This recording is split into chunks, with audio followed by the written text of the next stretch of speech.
Okay, we are in Duties of the Heart. And for those of you who are looking at the Sefaria text, it's in the chat. And we are in section 33. And it's the introduction of the treatise on trust.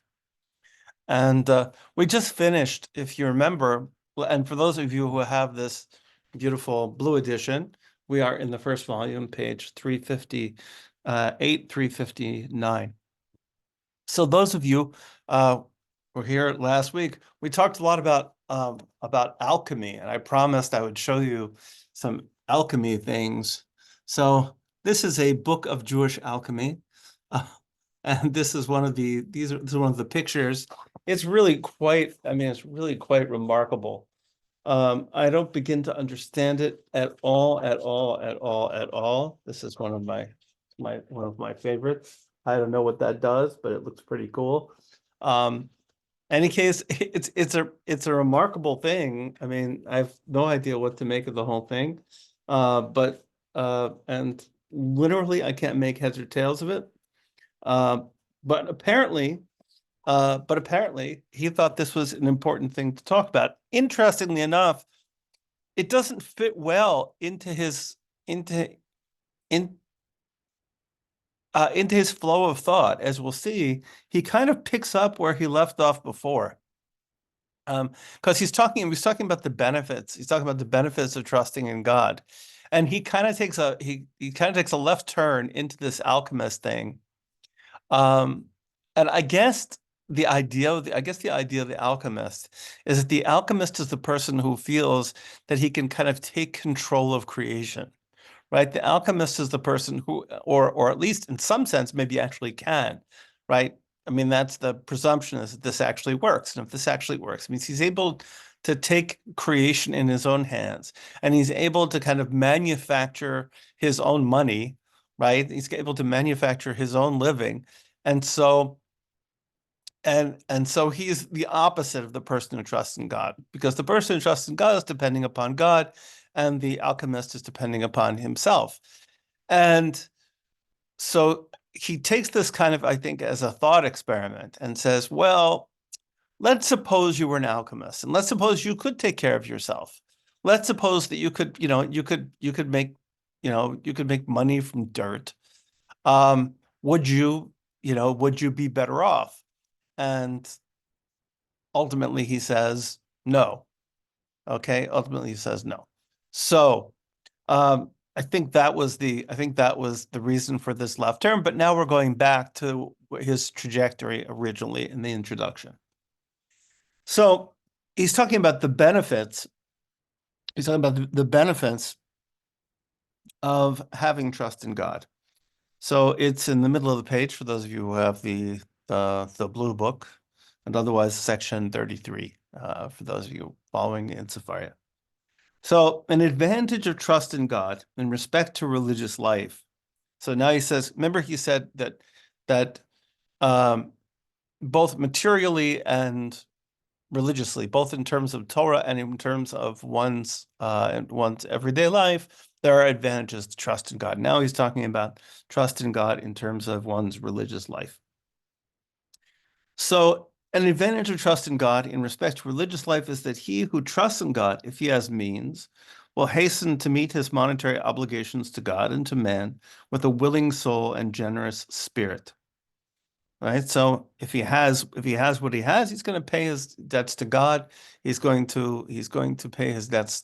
They're going to pay their debts to man.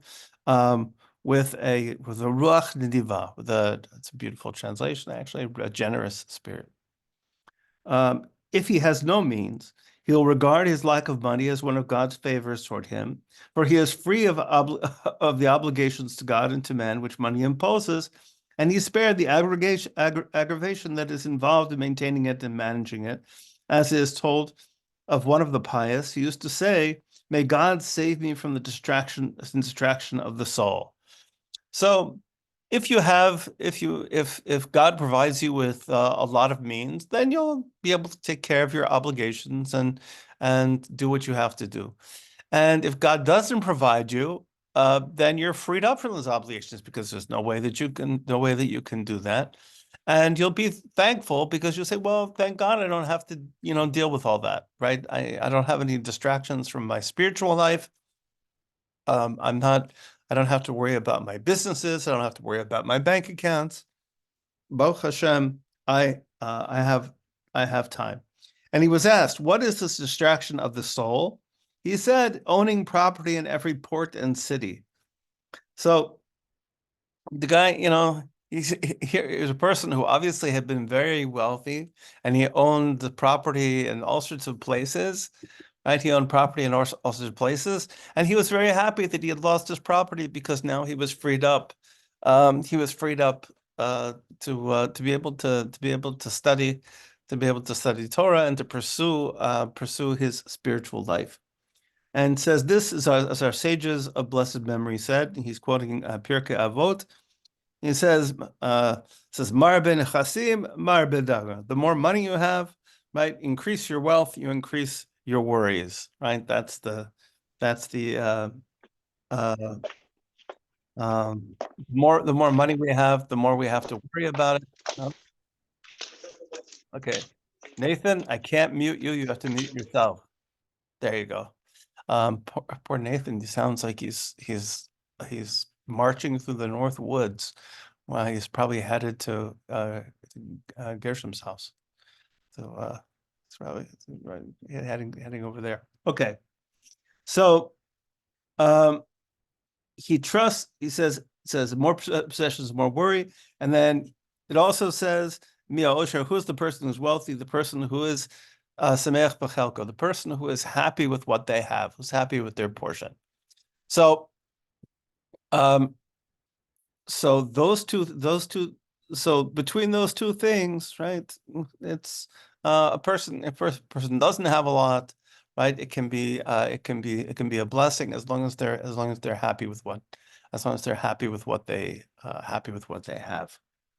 So one who trusts in God will obtain the advantage of money, namely a livelihood, but will be spared the mental distraction of one who has money and constantly worries about it.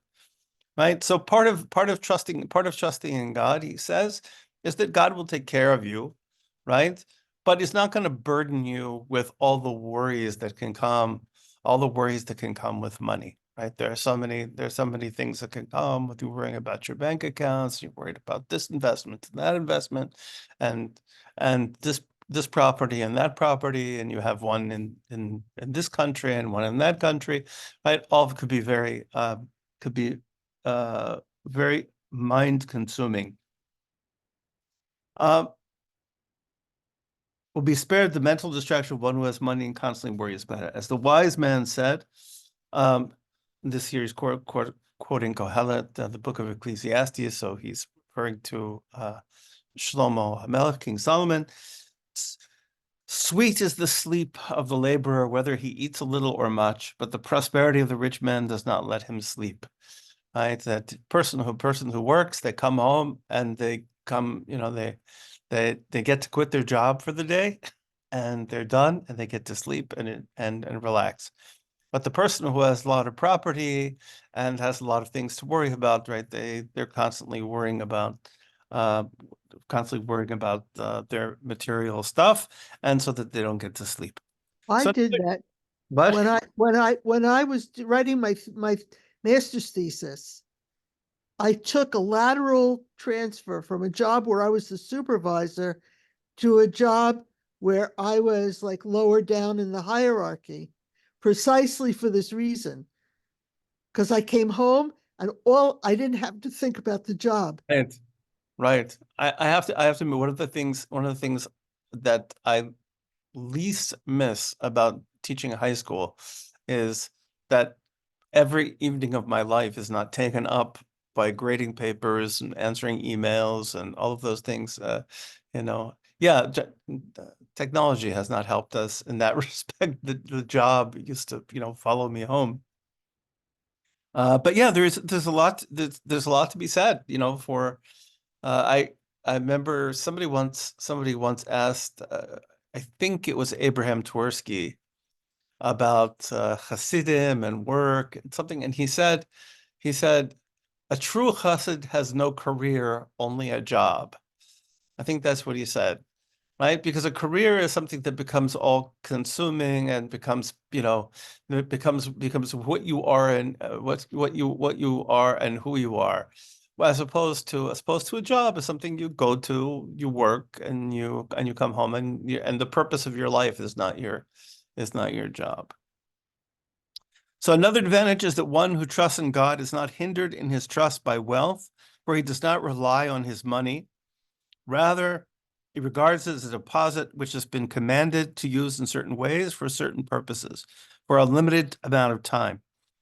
So he doesn't think that the money is doesn't think that he doesn't we shouldn't think that the money is ours, right?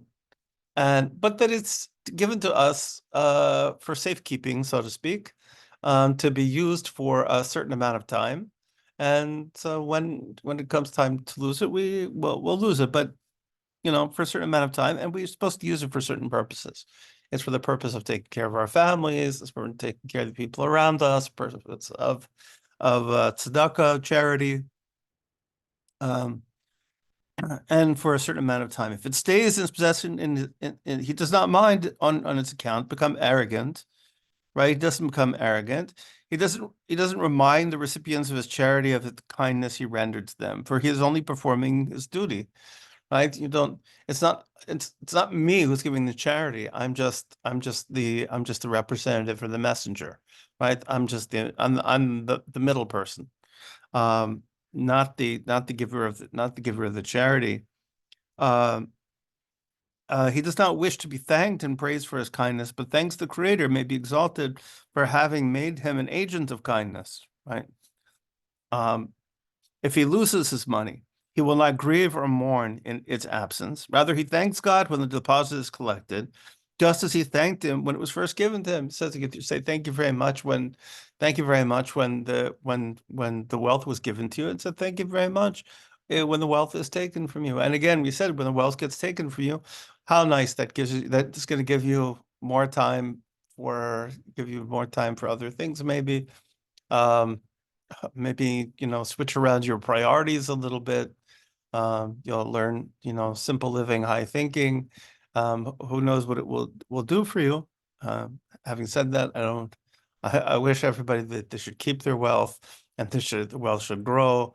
And my prayers are for everybody that everybody should have everything that God wants them to have.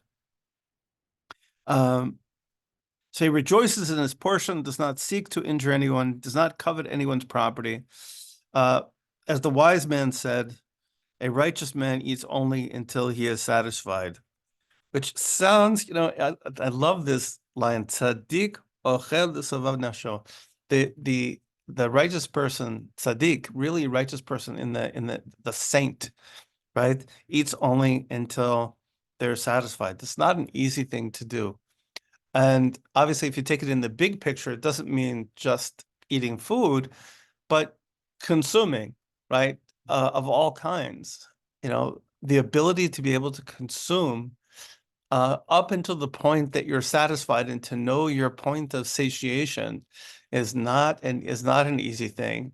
And we have a whole society, advertising and everything else that's built on betting that you're never going to know that, right? That you're never going to know what your point of satiation is, and that in fact, you will never have a point of satiation. But here he says, look, a person who's happy with what they have is not going to be trying to take from somebody else. If you feel that what you have is what you deserve is what you have, then you're not going to be trying to take away from other people. And we know, obviously, that people do a lot of horrible things in the pursuit of other people's property, right? And trying to take property away from other people because they think that somehow or another they deserve it more. They deserve it more than the other person. So if we trust God, then we're not going to go down that route. We're not going to be trying to get what belongs to somebody else and hurting them in the process. And We'll come to our point of satiation and we'll say we have enough, and we'll know we have enough. So among the benefits of trust in God in this world are the following. So now that was all from the spiritual perspective, and now he's going to talk about from the perspective of our material life. A heart at rest, free of worldly cares, tranquil spirit, undisturbed and untroubled by a lack of bodily gratification. So this is he uses these expressions, menuchat halev, menuchat hanefesh, this idea that we'll be tranquil and we'll be serene inside, if we're not constantly chasing after the buck, if we're not constantly chasing after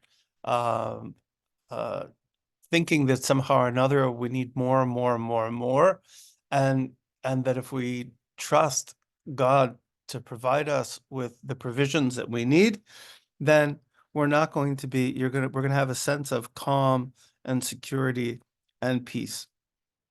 As it says, and this is a beautiful line from Yirmiyahu, from the prophet Jeremiah, blessed is the man who trusts in God. God will be his refuge. He is like a tree planted by water that sends out its roots by the stream, right? Which means that it always has a steady supply of water. Right? It doesn't have to worry about water. It sends its roots underground and it goes into the streams, but never has to worry about water. So the person who trusts in God doesn't have to worry about their provision. Another advantage is the soul's release from the need to set out on long journeys, which consume the body and shorten one's life. As it says, he weakened my strength on the day, he shortened my days. Remember in those days, I'm sorry Harry isn't here, because Harry knows all about Sephardic history. But a lot of Jews in Spain and really throughout the world were involved in the spice trade and in the transportation of spices from Indian Ocean and up into the and then over to the Mediterranean and around the Mediterranean. And this was dangerous stuff, right? This international transportation of goods was dangerous stuff. And people would often be away from their families for months and years at a time. And we have in the Cairo Geniza hundreds and hundreds and hundreds of letters that got stuck they put the old letters that didn't make it into the wall of the synagogue because they were afraid it might contain the name of God, and we don't throw away anything in the name of God, so they would save these things. And there were thousands and thousands of these documents, and a lot of them are letters between family members who were, far apart for years. I mean, living, far off in Yemen or India or all sorts of places. And of course, it was dangerous. It was a dangerous way to make a living. So people put themselves in great danger to do that. And so a person who trusts in God is not going to do that. So the story is told of one of the ascetics. Again, whenever we hear the ascetics, Persian, that usually means the Sufis. Well, before he began the practice of asceticism, traveled to a distant land in search of a livelihood. He met one of the idolaters in the city to which he had traveled and said to him, "How utterly blind and lacking in understanding you are to worship idols." What a guy, what a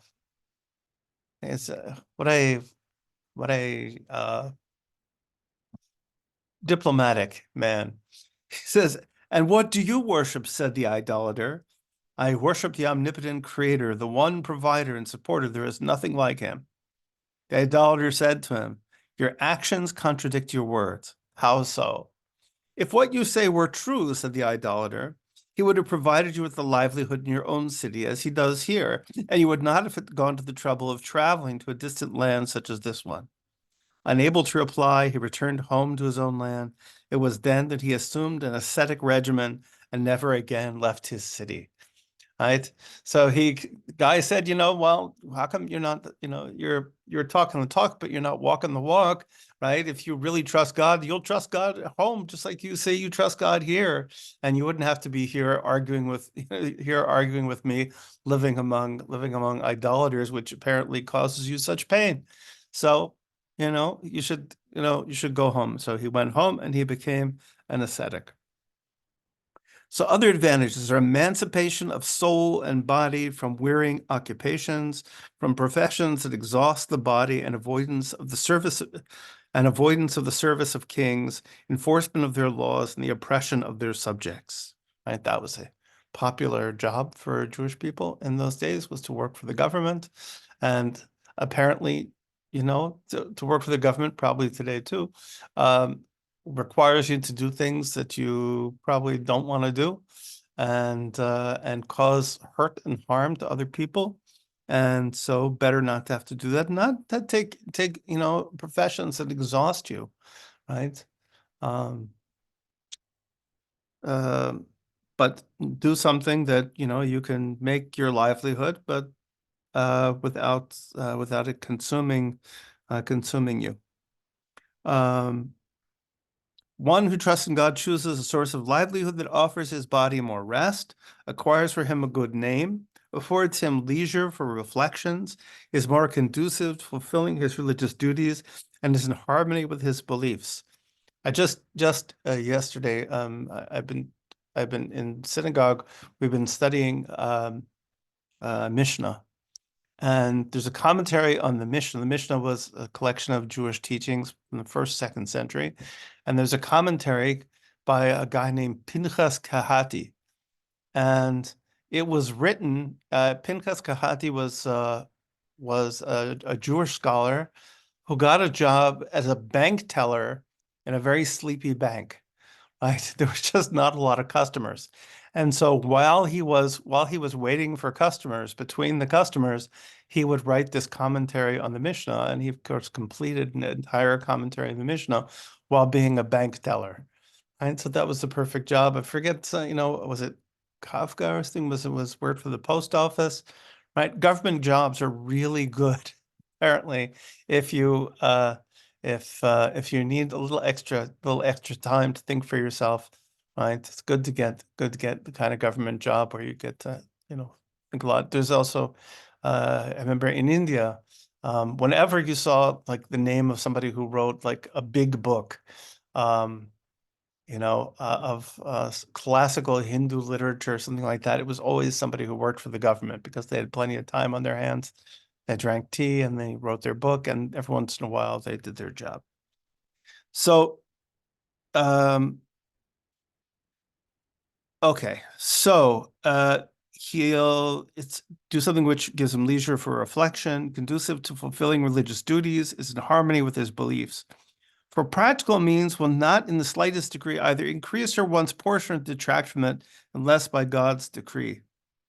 And this is a fundamental understanding that we're going to come back to again and again, is that you are not going to make financially in terms of your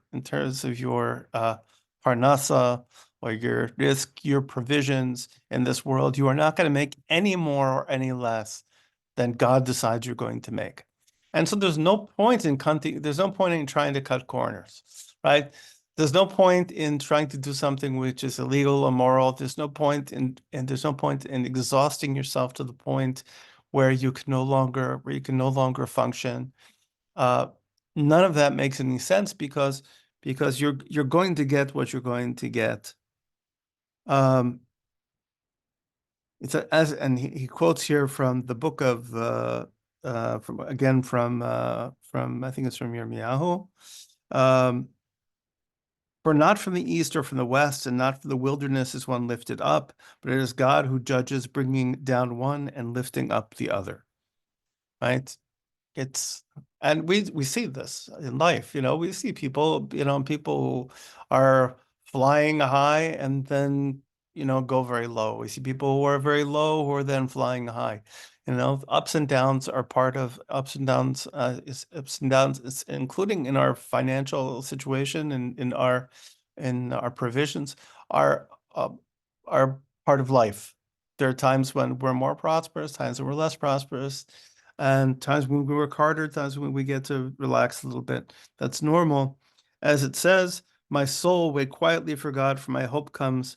No, I'm sorry. He makes me lie down in green pastures. He guides me behind calm waters. Of course, that's from Psalm 23.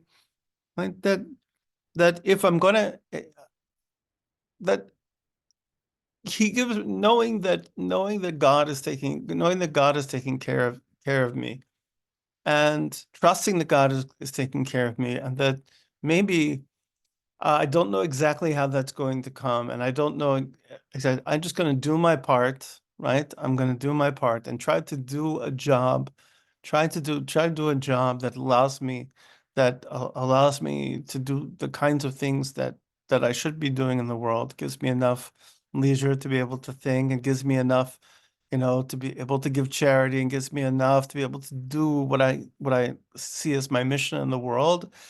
Yeah, and to serve my creator in the best way that I possibly can, that given who I am and what I am, then um then that will be like lying down in green pastures. That'll be the calm waters. I'll be able to be serene, and I'll be able to be happy with that. Another benefit is the reduction of the aggravation he feels in his business dealings. If merchandise does not sell, if he is unable to collect a debt, if he falls sick, for he knows the Creator may be exalted, arranges his affairs, and chooses what is good for his good better than he can when he himself can. As it says again, my soul wait quietly. There's also again from Tehillim, from Psalms. My soul wait quietly for God, for my hope comes from Him. So I don't have to drive myself crazy. I don't have to be aggravated. You know, you know, I a lot of my things are investments, right? So, the market goes up, the market goes down, the market goes up, the market goes down, inflation goes up.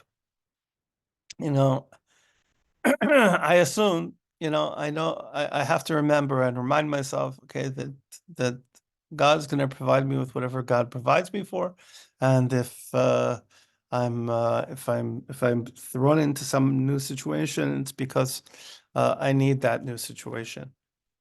And so another benefit is that he's happy in whatever situation he's placed in, even if it's contrary to his nature, because he trusted God that he will do only what it is for his good in all things. So, if suddenly you're thrust into a new situation, and what you were doing, even if it seemed like the right thing to do, and even if it seemed like it was good for you, okay. So if that ends and the situation changes, you assume that Hashem knows, God knows what you most need. It says, just as a caring mother acts towards her infant child, bathing it and diapering it, swaddling it, unswaddling it without regard to the infant's will, right? Of course, when you take care of the baby, when you take care of the baby, you're doing all these things. You're not asking the baby. You don't say, excuse me, can I change your diaper now? Can I feed you now? It's not, no. The child is being taken care of completely, and the same way we're being taken care of completely. And we don't get to always vote on everything that happens to us. And the child has to trust, right? The child has to trust that even though it's uncomfortable and unpleasant and scary sometimes to have your diaper changed, that's what needs to happen. As as uh, as David, peace be upon him, said, "Surely I have stilled and quieted my soul like a weaned child with its mother. My soul is with me like a weaned child." So this idea of being uh like a gamu, like a weaned child, like a little toddler, trusting in its mother. So we should be with Hashem. So now, Having pointed out what occurred to me of the advantages and benefits of trust in God in religious as well as secular life, I will now explain the following 7 aspects of this trust. It's interesting. He started out, it's a little bit like, as we say, lahavdil elef havdolot, like like to make 1,000 distinctions, right? Whenever we compare in uh, uh, religious Jews, whenever they compare one thing to another, and the comparison is kind of with something unfavorable, we always say to make a distinction 1,000 times. So to make a distinction 1,000 times, this reminds me of the pitch for a timeshare, right? Or when you go to, when somebody tries to pitch you something, right? The pitch always begins with the advantages. They don't tell you the details. They don't even tell you what it is. You have no idea where the timeshare is. You have no idea. All you know, right, is the advantages. Here's the pool. Here's the here's the pool. Here's your living room. Here's right. You don't have any idea what it's all about. Now he's going to tell us. So far, he's told us about how great this trust is and what the advantage, but he hasn't told us what it is. So number 1, he's going to tell us what is trust. It says, and then he's going to tell us what would induce trust in men, right? In human beings, right? What is it that brings people to trust? The grounds, and 3, the grounds that make it obligatory to trust in God and at the same time to employ means to gain a livelihood. It's a very important question, right? Because I might say, oh, well, if you're telling me that everything comes from God, then why should I do anything? Maybe I should just, sit at home, and sit at home and wait for, wait for the manna from heaven and to come falling down on my doorstep. 4, the instances in which trust is applicable, where it is praiseworthy and where it is reprehensible, right? It's not always good to trust people. Not always good to trust. The difference between the way one trusts in God, the way one who trusts in God employs the means of obtaining a livelihood, and the way one who does not trust in God employs them. So is there a difference in the way that you work, right? In the way that you kind of conduct your livelihood if you're a person who trusts in God versus a person who doesn't trust in God. 6, different ways in which one is obligated to condemn the view of those who advocate protracted gratification of worldly desires with the hope of assuming the service of God once these desires have been fulfilled. These are the advocates of pledge taking.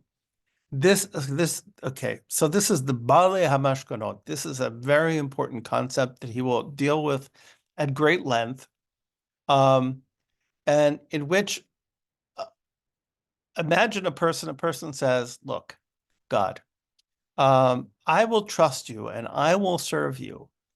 Okay, after such point as you make it, worth my while.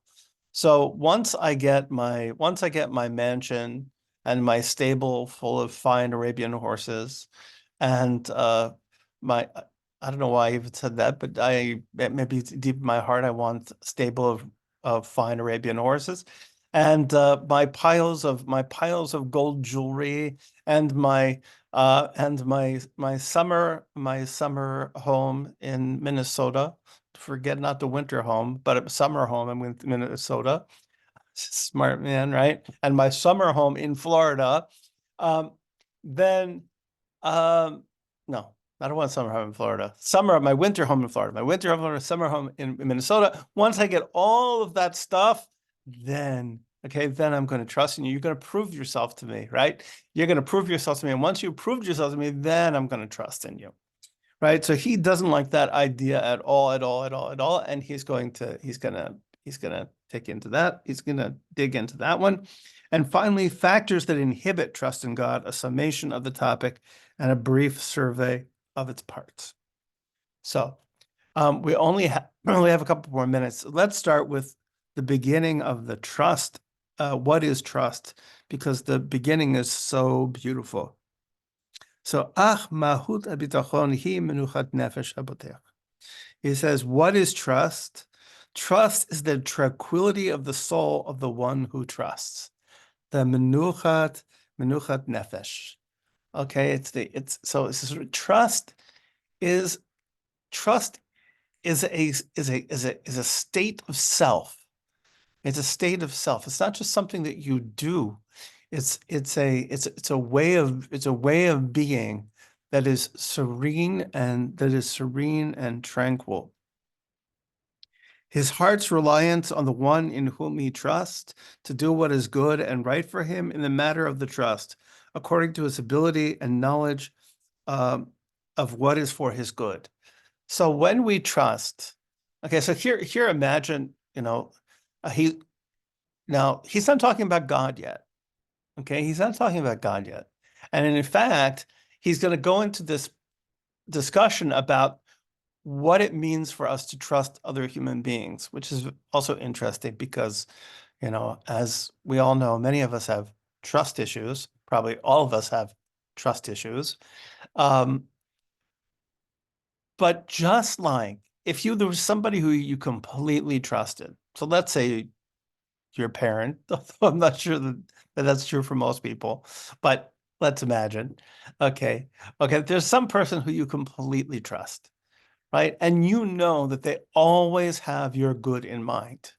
They never, they only want your good. Beyond everything else, you know that they want your good, and you know that they have the means to make sure that that happens.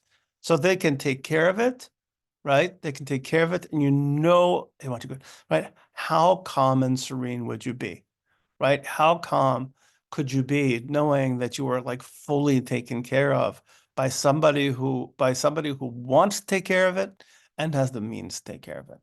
Okay, so that feeling, that's what trust is. Trust is knowing that there's somebody who wants the best for you and is able to do the best for you. And without that, there could be no trust. So think about it. If the person is, for some reason, if you suspect that the person doesn't always have your good in mind, right, then there's no trust. If you suspect that the person really can't deliver, that the person really doesn't have what it takes to be able to provide you with what it is that you need, then there can be no trust. Okay, but if there are those two things, then there can be trust. Okay, so let's stop there. I think that's a good place to stop. So we'll stop there, and then we'll continue next time with more of this definition of trust. What are your thoughts? What do you think?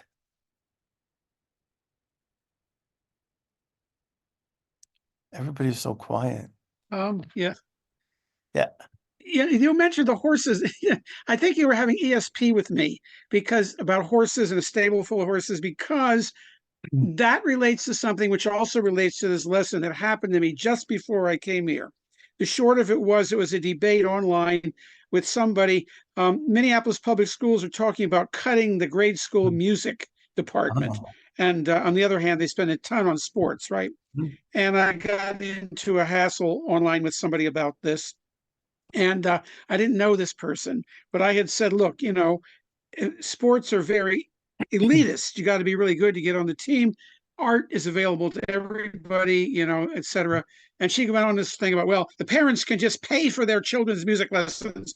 I'd rather have this than sports than have this mediocre, kid that can hardly play their instrument, blah, blah, blah. And as the conversation went on, as I went back and forth through this, it turns out she's got a whole stable full of horses. She does equestrian stuff. Her kids go to a private school, all of this. And then, in order to make me look incompetent, she goes to my profile, discovers I have 11 cats. So then she goes into you're just some guy that hoards cats up in the North Woods. And I came off of this laughing, but I really kind of almost felt sorry for her. She's got all this wealth.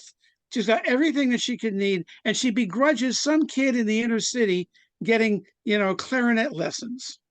Like, what is the point of having all of this? Right. I mean, this is like, what an empty soul. And so the horses, I was thinking about that. Maybe you picked up my ESP. But anyone that's got a stable full of horses, has got money. And yeah, she actually said to me, if you can't, because I have a GoFundMe page, and she said, if you can't afford to support those cats, you should just euthanize them all. Well, I didn't say it, but I said, well, I hope you don't have hard times and have to go shoot your horses. But, I mean, but the Oh my thing is, goodness. the lack, yeah, but she's, you know what I mean? Obviously, she must love her horses, but I'm not allowed to love my cats. There was such a twisted way of thinking this. And she doesn't live in the Minneapolis school district, obviously, because that's inner city. Right. And B, she's all this money, and she begrudges some tax money going to some kids to learn to play an instrument. Yeah. That's exactly what he's talking about here. If your material stuff rules your life like that, wasn't there a famous rabbi that said, what does it mean to gain the world and lose your soul? If I may quote the Christian scriptures. Right. Right. But that's exactly what it is. Right. Yep. There you go.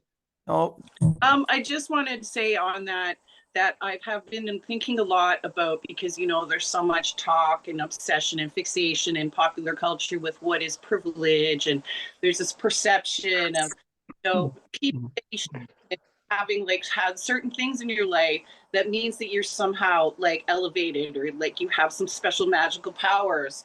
And exactly what you said, if you have a your bank account, or if your parents did, or if you went to boarding school, whatever, this is supposed to be some things that make you give you some extra edge. And it's what you said, often it's been my experience in life to come across these people, and one of my most profound life lessons was that sometimes people that have everything actually really have nothing, and they're absolutely miserable, like you described. My dad grew up with no running water, with nothing, right? And was happy as hell.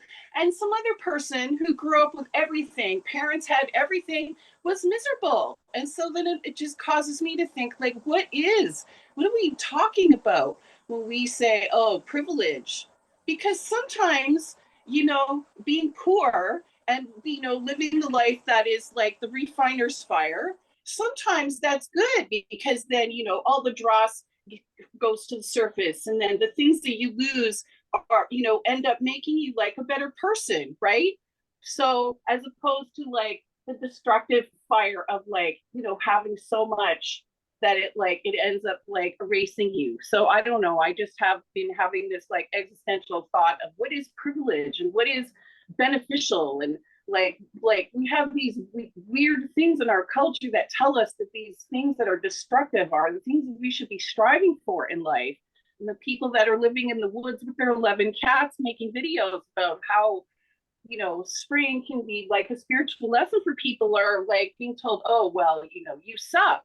I don't know, I just feel sometimes the upside down. yeah. No, I think that's a very good point, that it is often really upside down. And I think that one of the things I really love about this introduction here, especially now, is where he says that you take it backwards. So if you're not feeling the tranquility, if you're not feeling the serenity, right? If you're feeling that the anger, the anxiety, all those things, which we all feel. I mean, it's not. I'm definitely not. I'm definitely not immune to all of these things, right? When you're feeling those things, so one thing to look at yourself is and say, well, where is your trust at that moment? Why is it that you don't feel like that somebody, right, including your creator, has your back? And if you don't, I mean, it also means with human relationships too. If in your human relationships, you're not feeling that serenity, right? That's something to really think about. Why is it that you're not feeling that serenity? Why are you not feeling that sense that, okay, people are willing to take care of me, and they, they have the means and they will, and certainly with God, I feel so bad for Nicola. Nicola, I'm so sorry about the timing thing. It's Google got the wrong time. Google. Yeah, well, the server that I've got, I put in the time and then the translate to English time, and it said it started at 5 o'clock. So I give up, but I'm glad to be here now. I'm glad that you're here. I'm glad that you're here, and I don't know what to say. If I could make this world flat, I would. I would flatten the whole thing and solve this problem, but I just can't. I have two things I wanted to say. First, Yeah. Henry David Thoreau said, if you want to be rich, want less. Nice. And the second is in Perkei Avos. It says, don't say when I have time, I'm going to study. Right, correct. So, that's, I see people who are working 3 jobs in order to give their kids, like Gershom was talking, that they give their kids all these activities and they never spend time with their kids. Right, true. So at some point you say, maybe if I didn't work 3 jobs and I didn't have the money to give my kids these lessons, Yeah. I might actually have time to take them for a walk and do things with them. Yeah, true. I used to work in a very fancy school, and it was crazy.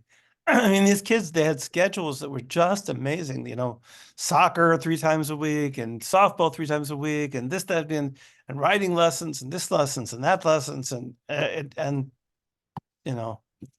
was, say that's important. That's sort of what I was talking about, because my parents have, I've just gone through the decade of hell of losing my parents. So my dad was the first one to die, and he died in 2017. And do you know what the most comforting thing was?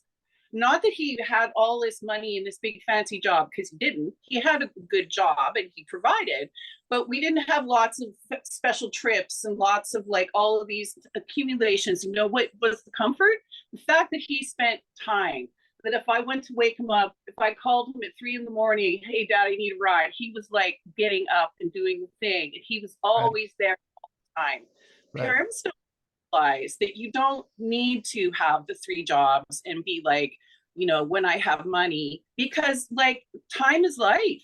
And that's what they're going to remember. They're going to remember that you stopped what you were doing and you went, okay, let's go for a walk. That's really what's important. And I think we get distracted by all of this. What is privilege and shit? Privilege is just being able to have the emotional regulation and the spiritual intelligence to know that your kid needs your time. That's all. And just gave YouTube an R rating again. I get an R rating every single time. All because of Roxanne to get an R rating. It's okay. Maybe it's PG-13, I guess. Okay, guys. Nicola, next time, now you know. Hopefully clocks don't change again. Thank you to everybody. Thank you, Aline, for coming. And it's so nice to see you here. So nice to see Linda and Lale and Mitra and Linda and Inke. It's just great to see you all, and wish you all a beautiful week. And hopefully I'll see some of you on Monday, and if not Wednesday. And bye. Hey, later. Bye.